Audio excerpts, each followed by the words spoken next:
Biografia de Joaquim Nabuco. Joaquim Nabuco, de 1849 a 1910, foi um político, diplomata, advogado e historiador brasileiro. Foi o mais importante e o mais popular dos abolicionistas. Foi nomeado para a cadeira número 27 da Academia Brasileira de Letras. A ação política de Joaquim Nabuco pautou-se pela ética em favor das reformas, o que fez dele uma das maiores figuras humanas do Segundo Reinado. Infância. Joaquim Aurélio Barreto Nabuco de Araújo nasceu no sobrado 119 da Rua da Imperatriz, no Recife, Pernambuco, no dia 19 de agosto de 1849. Era o quarto filho de José Tomás Nabuco de Araújo e de Ana Benigna de Sá Barreto. Seu pai, nascido em Salvador, mudou-se para o Recife onde estudou e tornou-se juiz criminal. Quando Joaquim estava com poucos meses, seu pai foi eleito deputado para o Parlamento Imperial. 3 integrantes da família paterna, seu avô, seu tio-avô e seu pai foram senadores vitalícios do Império. Para assumir o cargo de deputado, seu pai mudou-se para o Rio de Janeiro, junto com a família. Porém, Joaquim ficou com seus padrinhos, Ana Rosa Falcão de Carvalho e Joaquim Aurélio Pereira de Carvalho, que viviam no Engenho Maçangana, no município do Cabo de Santo Agostinho em Pernambuco. Joaquim viveu no engenho entre 1849 e 1857, onde aprendeu as primeiras letras com um professor particular que se deslocava do Recife para o engenho. Em seus primeiros 8 anos, Joaquim viveu cercado de escravos, o que lhe marcou profundamente. Posteriormente, no livro Minha Formação, 1909, Joaquim rememora os primeiros contatos com os escravos, como na história, ocorrida quando tinha 7 anos, do jovem fugido que se ajoelha a seus pés implorando-lhe que o compre para libertá-lo da crueldade do seu dono. Formação. Em 1857, após a morte de sua madrinha, Joaquim Nabuco foi levado para a casa da família no Rio de Janeiro. Foi matriculado como interno no Colégio de Nova Friburgo. Em 1860, ingressou no Colégio Pedro II, onde permaneceu até 1865, sempre com excelentes notas em todas as matérias. Nessa época, publicou sua primeira poesia, a Ode o Gigante da Polônia, dedicada a seu pai, que recebeu um comentário de Machado de Assis, que reconheceu o valor do poeta. Em 1866, Joaquim Nabuco foi para São Paulo e ingressou na Faculdade de Direito, que era um dos principais centros liberais e abolicionistas do Brasil imperial. Passou a conviver com jovens que marcariam a história do país, como Rodrigues Alves e Afonso Pena, mais tarde presidentes da República. Joaquim Nabuco manteve intensa atividade nos grêmios político-literários e nos jornais que agitavam a vida acadêmica. Datam desses anos as primeiras manifestações do liberalismo progressista, que seria sua ideologia política. Aos 18 anos fundou a Tribuna Liberal. Nessa mesma época, foi eleito presidente da Associação Estudantil Ateneu Paulistano.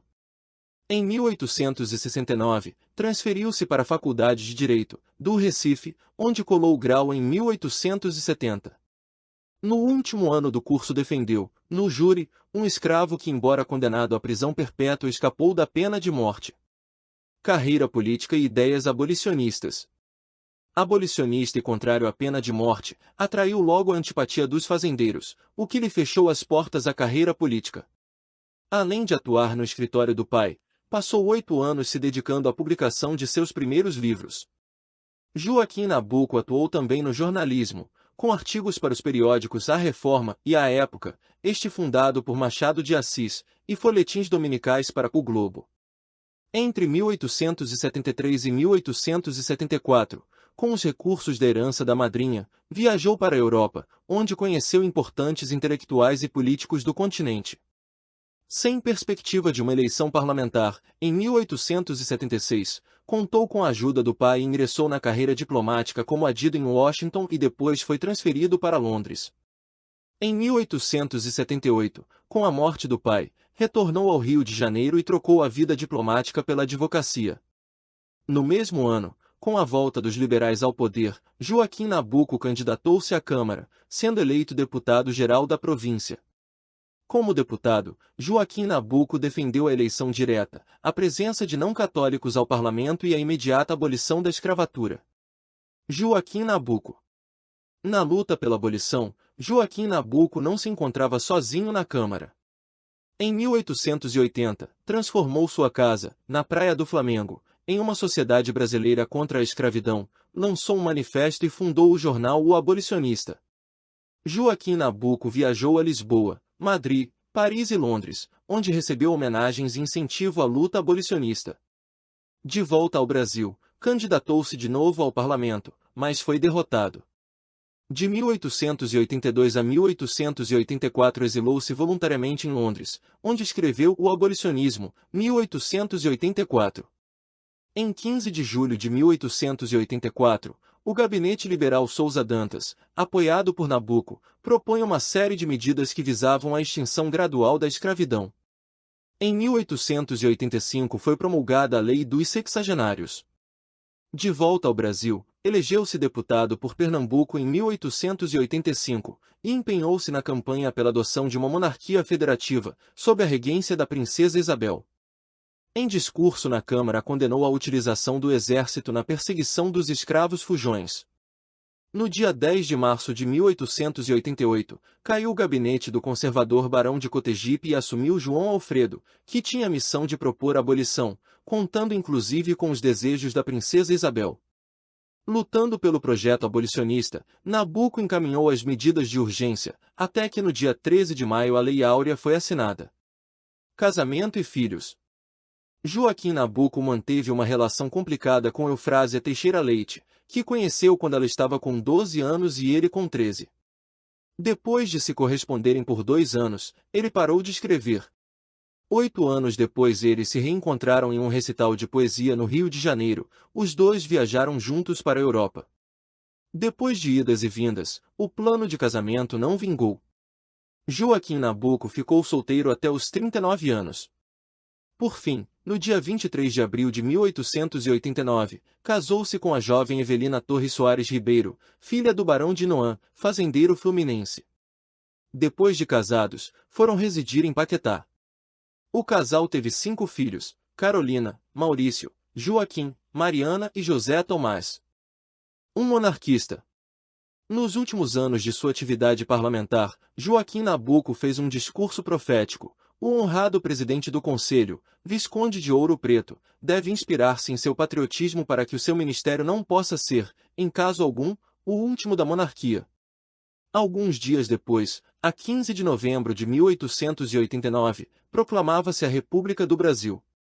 Joaquim Nabuco recebeu a notícia da proclamação quando estava em sua casa na ilha de Paquetá, para onde se mudará.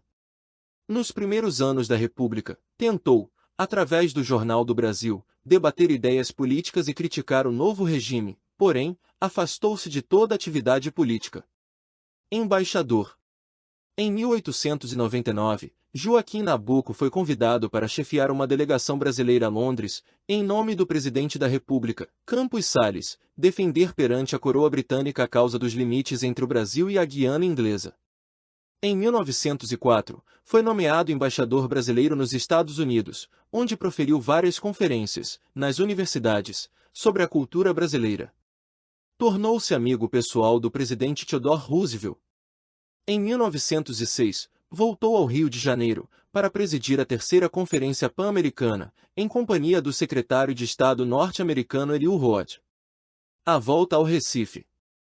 Em 1906, de volta ao Brasil, Joaquim Nabuco foi recebido festivamente. No Recife, sua passagem foi uma consagração popular, no Teatro Santa Isabel, onde tantas vezes falará, repleto para recebê-lo, pronunciou a frase que hoje figura inscrita em pedra, numa das paredes da plateia: aqui nós ganhamos a causa da abolição. Morte. Joaquim Nabuco voltou para os Estados Unidos, onde reassumiu seu posto de embaixador. Embora doente, surdo e com problemas no coração, lutou pela ideia pan-americana, na embaixada, nas conferências e nas universidades. Joaquim Nabuco faleceu em Washington, Estados Unidos, no dia 17 de janeiro de 1910. Seu corpo foi transportado para o Brasil a bordo de um cruzador americano e levado para o Recife, onde foi enterrado. Em 1949 foi criada a Fundação Joaquim Nabuco, com o objetivo de preservar o legado histórico do grande abolicionista. Engenho Maçangana, Cabo de Santo Agostinho, Pernambuco. O engenho Maçangana, onde Nabuco viveu entre 1849 e 1857, é hoje um museu, com a Casa Grande, a senzala e a igrejinha de São Mateus, onde Joaquim Nabuco foi batizado. Obrigado pela audiência. Curta esse vídeo, se inscreva, compartilha com seus amigos e comenta com sugestões de assuntos que você queira ver nesse canal.